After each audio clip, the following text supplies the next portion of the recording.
మన ప్రభువైన యేసుక్రీస్తు వారి పేరిట మీ అందరికీ నా శుభవందనాలు తెలియజేసుకుంటున్నాను. ప్రియులారా, ఈరోజు ఒక చిన్న విషయంతో మీ ముందుకు రావాలని ఆశిస్తూ ఉన్నాను. అదేంటంటే, మొన్న తూర్పుగోదావరి జిల్లాలో ఒక చర్చి గ్రామంలో ఇళ్ల మధ్యలో ఉందని, దానివల్ల అక్కడ సౌండ్ పెట్టడం వల్ల, సౌండ్ పొల్యూషన్ వల్ల చదువుకునే వారికి, అటు పనులు చేసుకునే వారికి ఇబ్బందిగా ఉంటుందని, దాని ఎఫెక్ట్స్ వారి ఆరోగ్యం మీద పడుతుందని, సౌండ్ పొల్యూషన్ అవుతుందని చాలామంది పిల్లల దగ్గర నుంచి పెద్దలు వరకు ఆ చర్చిలోకి వెళ్ళి ఆ జరుగుతున్నటువంటి ఆరాధనను ఆపేసేసి ఆ చర్చి మూతేసేసారనమాట. అంటే సదరు ఆ మండలం ఎంఆర్ఓ గారి ద్వారా, ఆ అధికారి ద్వారా ఆ ప్రాంతానికి వెళ్ళి ఆయన ద్వారానే ఆ చర్చి మూయించడం జరిగిందనమాట. అయితే అది మూయటం ఒక ఎత్తు అయితే, అది మూసిన తర్వాత జరిగినటువంటి పరిణామం ఏంటంటే, మన క్రైస్తవులు అక్కడ దగ్గరలో ఉన్నటువంటి సేవకులందరూ కూడా తమ తమ చర్చిలో ఉన్నటువంటి విశ్వాసులకి పిలుపునిచ్చి, పలానా రోజు పలానా తారీఖు పలానా స్థలం వద్ద మనందరం ధర్నా చేద్దాము, అధికారులకు తెలియపరుస్తాము, నిరసన చేద్దామని చెప్పి వాళ్ళందరూ కూడారనమాట. కూడి తమ యొక్క గళాన్ని అధికారులకి తెలియపరిచి, ఎలాగైతేమి ఆ మందిరాన్ని రీఓపెనింగ్ చేశారు. మరలా ఏ ఎంఆర్ఓ గారు అయితే దాన్ని మూసారో, మరలా అదే ఎంఆర్ఓ గారి చేతుల మీద కూడా దాన్ని ఓపెన్ చేయడం జరిగిందనమాట. ఇంతవరకు బాగానే ఉంది. దీనిలో వారికి ప్రాబ్లం లేదు, మనకి ప్రాబ్లం లేదు. అది మూచి మళ్ళీ తెరిచినటువంటి ఎంఆర్ఓ గారికి కూడా ప్రాబ్లం లేదు. అయితే సమస్య ఎక్కడ వచ్చి పడిందంటే, ఈ చర్చి రీఓపెన్ చేసిన తర్వాత కొంతమంది మన క్రైస్తవులు అల్ప సంతోషులు అనొచ్చు. వీళ్ళు ఏం చేశారంటే, చూసారా, మా దమ్ముతో, మా బలంతో, మా కండబలంతో, మా భుజబలంతో చూసారా మేము చర్చిని మళ్ళీ రీఓపెన్ చేయించాం. చూసారా, ఏ ఎంఆర్ఓ అయితే దానిని క్లోజ్ చేశాడో అదే ఎంఆర్ఓ చేత మరలా దాన్ని ఓపెన్ చేయించాం. చూసారా, అది మా క్రైస్తవుల చెత్త. క్రైస్తవుల ఐక్యత వర్ధిల్లాలి. క్రైస్తవులందరూ ఇలాగే ఉంటే, మన ఓటు బ్యాంక్ అంతా ఇలాగే ఉంటే, మన గళం వినిపిస్తే అధికారులకి మనం ఏదైనా చేయొచ్చు. కాబట్టి మనందరం కలిసి ఉందాం అని వాళ్ళలో వాళ్ళే ఈ ఫోనుల్లో, యూట్యూబుల్లో కానీ, ఫేస్బుక్లో కానీ షార్ట్లు పెట్టేసేసి తెగ వైరల్ చేసేసారన్నమాట. ఇప్పుడు చర్చి క్లోజ్ చేశారు. క్లోజ్ చేసినప్పుడు నెక్స్ట్ జరగాల్సిందేంటి? నెక్స్ట్ జరిగే నష్టం ఏంటి? దాన్ని ఓపెన్ చేయకపోతే అక్కడ కూడుకున్న వారికి నష్టం. వాక్యం వినటం నష్టం, ఆరాధన నష్టం, అన్ని విధాల నష్టం. కాబట్టి అక్కడ ఇమీడియట్గా జరగవలసినటువంటి కార్యక్రమం ఏదైనా ఉంది అంటే దాన్ని ఓపెన్ చేయటం. ఓపెన్ చేసేటప్పుడు మనం ఎలా చెయ్యాలో అలా చేసాం. మన గోడును విన్నవించుకున్నప్పుడు సదరు ఎంఆర్ఓ గారు వచ్చి దాన్ని ఓపెన్ చేసినప్పుడు కొన్ని టర్మ్స్ అండ్ కండిషన్స్ ద్వారా అంతటితో దాన్ని వదిలేయాలి. ఆ సబ్జెక్ట్ని అంతటితో వదిలేసి మళ్ళీ యథావిధిగా ఎవరైతే ఆ చర్చి ముయ్యాలని ఒత్తిడి చేశారో వాళ్ళకి ఇబ్బంది లేకుండా మనం ఆరాధనను కంటిన్యూషన్ చేసుకోవాలి. కానీ ఇలా ఫేస్బుక్లో, యూట్యూబ్లో వాళ్ళని రెచ్చగొట్టే విధంగా చూసారా మేము అన్నట్లుగా కాలర్ ఎగరేసుకుని, కండలు చరుచుకుంటూ, తొడలు చరుచుకుంటూ, మీసం మేలేసుకుంటూ మీరు ఆ సోషల్ మాధ్యమాల్లో మీరు అలా విర్రవీగితే వారికి ఎలా ఉంటుంది చెప్పండి? వారికి ఎలా ఉంటుంది? అసలు వారు కావాలని ఇంటెన్షనల్గా దాన్ని మూయాలని ఎప్పటి నుంచో ప్లాన్ చేస్తున్నారు. దాన్ని క్లోజ్ చేశారు. పని ఎలాగో దేవుని కృప ద్వారా మరలా రీఓపెన్ జరిగినప్పుడు మీరు ఎలా ఉండాలి?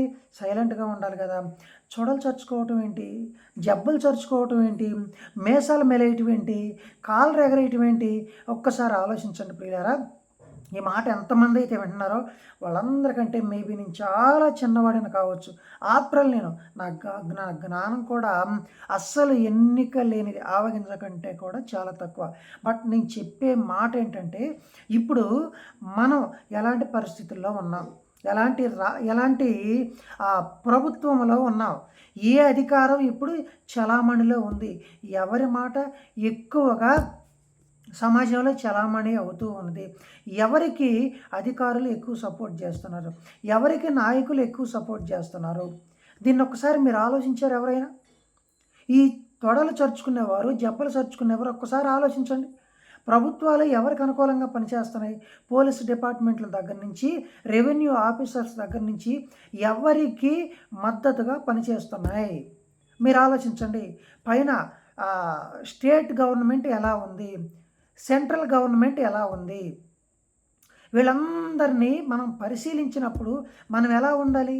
మనం ఎంత బుద్ధి కలిగి ఉండాలి? మీరు ఆలోచించండి. బైబిల్ ఏం చెప్తుంది? జ్ఞానం కలిగి ప్రవర్తించమని చెప్తుంది కదా. జ్ఞానం అంటే ఏంటి? ఏ సమయంలో ఎలా ప్రవర్తించాలో అలా ప్రవర్తించాలి. దాన్ని ఏమంటారంటే సమయస్ఫూర్తి అంటారు. సమయస్ఫూర్తి మనకు అవసరం. ఇప్పుడు జబ్బలు చరుచుకోవటం, తొడలు చరుచుకోవటం కాదు మనకు కావాల్సింది. మనకు కావాల్సింది సువార్త వ్యాప్తి చెందటం, సువార్త అన్యులకి వెళ్ళటం, సువార్త విశ్వాసులైన వారికి వెళ్ళటం, వారు చెదిరిపోకుండా ఉండటం కదా. ఇప్పుడు ఆ కార్యక్రమానికి శ్రీకారం చుట్టారు కదా, చర్చి రీఓపెనింగ్ అయింది కదా, మరలా ఎందుకు మీకు అంత జబ్బలు సరుచుకోవాల్సిన అవసరం? క్రైస్తవులారా ఒక్కసారి ఆలోచించండి. దీనిని గోరుతో పోయేదాన్ని గొడ్డల దాకా తెచ్చుకోవటం అంటే ఇదే కదా? వాళ్ళని రెచ్చగొట్టడం అంటే ఇదే కదా? మీరు ఆలోచించండి. సోషల్ మీడియాలో మేమేదైనా చేస్తాం, మేము ఐక్యమత్యంగా ఉంటే మన క్రైస్తవుల ఓటు బ్యాంకు చూసి ఏ అధికారులైనా దడుస్తారంటే, ఒరే బాబు, మీ ఓటు బ్యాంకు చూసి ఎవరు దడవరు. మీ ఓటు బ్యాంకు చూసి ఎవరు దడవలసిన అవసరం లేదు. ఎందుకంటే ఆల్రెడీ ఇప్పుడు వాళ్ళ గవర్నమెంట్ ఫామ్ చేస్తున్నారు. మీ ఓటుతో వాళ్ళకి అవసరం ఇంకా 3 సంవత్సరాల తర్వాత. అప్పుడు ఎవడు గద్దెనెక్కుతాడో ఎవడికి తెలుసు? ఎవడు ఎక్కడుంటాడో ఎవడికి తెలుసు? ఇప్పుడు ప్రజెంట్ సిచ్యువేషన్ నువ్వు ఆలోచించాలి. అదే తప్ప ఎప్పుడు ఆల్రెడీ నువ్వు ఓటు వేసేసావు, అయిపోయింది. 2 years 3 years అయిపోయింది. ఇప్పుడు ఎందుకు నువ్వేదో ఎక్కువ జనాన్ని చూపించుకోవటం వల్ల నీ మాట ఏదో చెల్లుబడి అవుతుంది అనుకుంటే పొరపాటు అది. మన జంతర్ మంతర్ చూశారు కదా ఢిల్లీ దగ్గర. ఇలాగే స్టూడెంట్స్ అందరు వెళ్ళి మన గళం విప్పితే ఏమైనా అధికారులు దిగొస్తారేమో అని వాళ్ళు ఆలోచించారు. వాళ్ళ గళం విప్పారు. ఒక నాయకుడు రాజీనామా చేసినా ఎంతమంది ప్రాణాల మీదకి తెచ్చుకున్నారు? ఎంతమంది విద్యార్థినులు ప్రాణాల మీదకి తెచ్చుకున్నారు? ఎంతమంది దానివల్ల నెగిటివ్ కామెంట్స్ చేయబడ్డారు? ఆలోచించండి ఒకసారి. కర్రలకు మేకలు గుచ్చి కొట్టారంటే ఒకసారి ఆలోచించండి. ఇప్పుడు మానవత్వం ఎటుపోతుంది? మీ ఓటు బ్యాంక్ చూపిస్తే ప్రభుత్వాలు, నాయకులు కరుగుతారు అనుకోవడం పొరపాటు. దానంత అవివేకం లేదు. ఓటు బ్యాంకు కాదు నాయకుడు చూడవలసింది. నాయకుడికి ఉండవలసింది సహృదయం ఉండాలి. వాడు హిందువైనా, క్రైస్తవుడైనా, ముస్లిం అయినా, ఏ కులస్తుడైనా, ఏ మతస్థుడైనా సమాన గౌరవంతో వాడిని గౌరవించవలసిన బాధ్యత ఒక నాయకుడిది, ఒక ముఖ్యమంత్రిది, ఒక స్థానిక ఎమ్మెల్యేది, ఒక సర్పంచ్ది. ఈ భావంతో వాళ్ళు ఆదరించాలి తప్ప మనల్ని ఏదో నువ్వు ఓటు బ్యాంకు చూపించుకుంటే నీ ఓటు బ్యాంకుకి భయపడిపోతారని కూడా దానికంటే మూర్ఖత్వం ఇంకొకటి లేదు. నీ ఓటు బ్యాంక్ ఆలోచిస్తే ఒకసారి ఆంధ్ర రాష్ట్రంలో ఓటు బ్యాంక్ ఎవరిది ఎక్కువ? భారతదేశంలో ఓటు బ్యాంక్ ఎవరిది ఎక్కువ? ఆలోచించు. వాళ్ళ ఓటు బ్యాంక్తో పోల్చుకుంటే నీ ఓటు బ్యాంక్ ఎంత? ఆఫ్టర్ కంటిలో నలుసు ఎంత? నీ ఓటు బ్యాంక్ ఎంత? నువ్వు ఎందుకు అలా నెగిటివ్ సెన్స్ ఆలోచిస్తున్నావు? మనకు కావాల్సింది ఓటు బ్యాంకులు కాదు మనం చూపించుకోవాల్సింది, మేసాలు మెలైటలు కాదు మనం చూపించుకోవాల్సింది. మనం ఈ సమయంలో సమయస్ఫూర్తిగా ప్రవర్తించాలి, జ్ఞానంతో ప్రవర్తించాలి. అంటే ఎట్లా? వాడు చర్చి మోతేశారనుకో, ఓకే, స్థానిక పాస్టర్లందరికీ మనం పిలుపునిచ్చి మనం మంచిగా ఏం చేయాలంటే ఆ గ్రామ సర్పంచ్ తదితర అధికారుల దగ్గరికి వెళ్ళి వారి ద్వారా వారి పై అధికారుల దగ్గరికి వెళ్ళి వారి ద్వారా ఆ స్థానిక నియోజకవర్గ ఎమ్మెల్యే గారి దగ్గరికి వెళ్ళి సమస్య అయ్యా అది కాదు ఇది అని చెప్పి మీరందరూ పోగాడి మాట్లాడి సమస్యను పరిష్కరించుకుని అంతటితో ఆ సమస్యను తుంచేసి ఫుల్ స్టాప్ పెట్టి మీరు వెనక్కి రావాలి. ఇది మీరు చేయవలసిన పని. ఎలా విన్నవించుకోవాలి? వాళ్ళ దగ్గరికి వెళ్ళి నేనేంటి ఇక చూసారా మేము ఎంతమంది ఉన్నామంటే ఎవడరా నువ్వు అంటాడు. ఎవడికి కావాలరా నీ ఓటు? ఎత్తుకెళ్ళి ఎక్కడో పెట్టుకో అంటారు.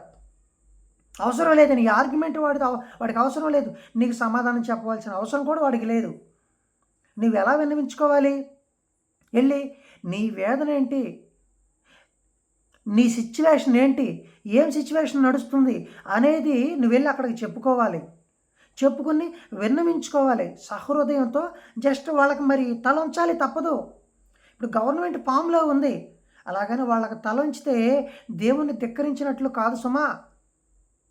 మీరు దీన్ని నెగిటివ్ సెన్స్లో ఆలోచించొద్దు. ఈ వీడియో 10 మంది చూస్తారా, 5 మంది చూస్తారా, ఒక్కరే చూస్తారా అనేది ఇక్కడ మ్యాటర్ కాదు. మీరు ఆలోచించవలసినటువంటి విషయం ఏంటంటే, మనకి ఎక్కడ సమస్య వచ్చింది, దాన్ని ఎలా పరిష్కరించుకోవాలి. పెద్దలు కూర్చొని ఆలోచించి ఈ సమస్య మళ్ళీ రాకుండా ఉండాలంటే మనం ఏం చేయాలి, ఎవరితో మాట్లాడితే ఇది క్లియర్ అయిపోతుంది, ఇది ఎక్కడి వరకు తీసుకెళ్ళాలి. అవసరమైతే ఆ గ్రామ సర్పంచ్ గారి ద్వారా ఆ ఎమ్మెల్యే గారి దగ్గరికి తీసుకెళ్ళండి, మా ఎంపీపీ గారి దగ్గరికి తీసుకెళ్ళండి, ఆ మండలం ప్రెసిడెంట్ ద్వారా ఆ ఎమ్మెల్యే గారి దగ్గరికి, ఎమ్మెల్యే గారి ద్వారా అవసరమైతే రాష్ట్ర స్థాయి నాయకుల దగ్గరికి తీసుకెళ్ళండి. ఈ సమస్యని తీసుకెళ్ళి వినయంగా విన్నవించుకోండి. అయ్యా, మా ఆరాధన జరగాలి, మరి ఇది పరిస్థితి, మేము వారానికి ఒక్కరోజు పెట్టుకుంటాం, మరి సౌండ్ కూడా తగ్గించి పెట్టుకుంటాం, ఎవరిని ఇబ్బంది పెట్టమయ్యా, ఇది అని అక్కడ విన్నవించుకోండి. అంతే తప్ప కేకలు బొబ్బలు వేసి తొడలు మేసాలు చర్చుకున్నంత మాత్రాన ఒరిగే దేవులేదు మీరు వాళ్ళు ఇంకా రెచ్చగొడుతున్నారు. వాళ్ళ రక్తాన్ని ఇంకా మరిగేటట్లు చేస్తున్నారు. దానివల్ల ఎవరికి నష్టం? మనకే నష్టం. ఇప్పుడు మొన్న ఆ చర్చే జరిగింది. రేపు ఏం చేస్తారు? ఇలా రెచ్చగొట్టడం వల్ల అన్ని ప్రాంతాల్లో, అన్ని విలేజెస్లో, ఏపీ స్టేట్ మొత్తం అలాంటి వాళ్ళు తయారవుతారు. అప్పుడు ఏం చేస్తారు? అన్ని చర్చీలు ఇలాగే చేస్తారు. అప్పుడు ఏం చేస్తారు? ఆలోచించండి. పెద్ద దైవజనులు అయిన వారు, పెద్ద తలకాయ కలిగిన వారు, ఎప్పటి నుంచో సేవలో ఉన్నవారు ఒకసారి ఆలోచించండి. చిన్న చితక వారు తొందరపడ్డారంటే అదొక సమంజసమే. పెద్దలైన వారు ఎలా ఆలోచించాలి? ఒక్కసారి మీకు చరిత్ర తెలుసు కదా. బబులోని చెరకి వెళ్ళిపోయినప్పుడు యూదులంతా కూడా 70 సంవత్సరాల చెర తర్వాత పారసీకులు వచ్చి వారిని విడిపించినప్పుడు ఆ యూద మందిరాన్ని నిర్మించుకోవటానికి యూదులు ఎంతో తాపత్రయపడి తమ స్థిరాస్తులను కూడా అమ్మేసేసి వారికి ఉన్న వాటిని ఖర్చు పెట్టి తమ ప్రాణాలను కూడా లెక్క చేయకుండా ఆ మందిరం నిర్మిస్తున్నప్పుడు ఆ స్థానికులు ఎంతోమంది వచ్చి ఆ మందిరాన్ని ఆపు చేయాలని ప్రయత్నించారు. అప్పుడు వీళ్ళు ఏం చేశారు? మేసం మెలేసి దమ్ముంటే ఆపండ్రా అన్నారా? అనలేదు. రాజుకు విన్నవించుకున్నారు. కొంతమంది 2-3 రాజులు అయితే పని ఆపేస్తే మరలా తర్వాత ఈ యోధా అధికారులు వారి దగ్గరికి వెళ్ళి, అయ్యా ఒకసారి మా దేవుడు మాకు మీ రాజులకు సెలవిచ్చాడో లేదో ఒకసారి మీ ఖజానాలో నుంచి మాకు సంబంధించిన గ్రంథాలు పరిశీలించి చూడండి అని చెప్పి విన్నవించుకుని వారి ద్వారా అనుమతి తెచ్చుకుని మందిరాన్ని నిర్మించుకున్నారు. మందిరాన్ని నిర్మించుకున్న తర్వాత చూసారా మేము ఎలా నిర్మించామో మా కండబలంతో అన్నారా? అనలా. వారు మాట్లాడే ప్రతి మాట ఎజ్రా నెహెమ్యా గ్రంథాలు మీరు చదవగలిగితే వారు మాట్లాడే ప్రతి మాటలు ఏముంటుందో తెలుసా? మా దేవుడు మాకు తోడయ్యుండి, మా దేవుడు మాకు తోడయ్యుండి, మా దేవుడు మాకు తోడయ్యుండి ఈ మందిరాన్ని నిర్మించడానికి మాకు సహాయం చేశాడు, ప్రతి పనిలో మాకు దేవుడు తోడై ఉన్నాడు అని వాళ్ళు స్టేట్మెంట్ ఇచ్చారు. అంతే తప్ప ఇలా తోడలు మెడలు సర్చుకోలేదు. ఆలోచించండి ఒకసారి. ఓకే, దేవుని పనికి ఆటంకం కలుగుతుంది. ఆటంకం కలిగినంత మాత్రాన మనం ఎలా విన్నవించుకోవాలి? మనం ప్రజెంట్ ఎవరి పాలన కింద ఉన్నా ఆలోచించండి ఒకసారి. స్థానికంగా ఆ ప్రెసిడెంట్ మన మాట ఆ సర్పంచ్ మన మాట వినొచ్చు, కానీ ఆ సర్పంచ్కి పైన ఉన్న మండల ప్రెసిడెంట్ ఎంపీపీ మన మాట వినడు. ఎంపీపీ మన ఆధ్వర్యంలో మన మాట వినవచ్చు, కానీ పైన ఉన్న ఎమ్మెల్యే గారు మన మాట వినడు. ఎమ్మెల్యే మనవాడు అయి ఉండొచ్చు, రాష్ట్ర స్థాయి అధికారులు నాయకులు మన మాట వినేవాళ్ళు కాకపోవచ్చు. ఏదేమైనప్పటికీ కూడా గవర్నమెంట్ పూర్తిగా మనకు అపోజిట్లో ఉన్నప్పుడు మనం ఏం చేయాలి తెలుసా? మనం సానుకూలంగా సమస్యను పరిష్కరించుకుని మనం ఇటువైపు వచ్చేయాలి. జ్ఞానంతో యుక్తితో ప్రదర్శించాలి. అదే తప్ప లేనిపోయిని మీరు రెచ్చగొట్టే విధంగా, వారిని రెచ్చగొట్టే విధంగా కలిసి కట్టుకుంటూ ఏదైనా చేస్తాం. చూసారా, చర్చి రీఓపెన్ చేశాం. నేను ఎంతసేపు మాట్లాడే ఒక విషయం మర్చిపోయా. ఎవడో గౌరయ్య అనే ఒక ముసలివాడు, హనీ జాన్సన్ గారు ఈరోజు వీడియో చేశారు దాని గురించి.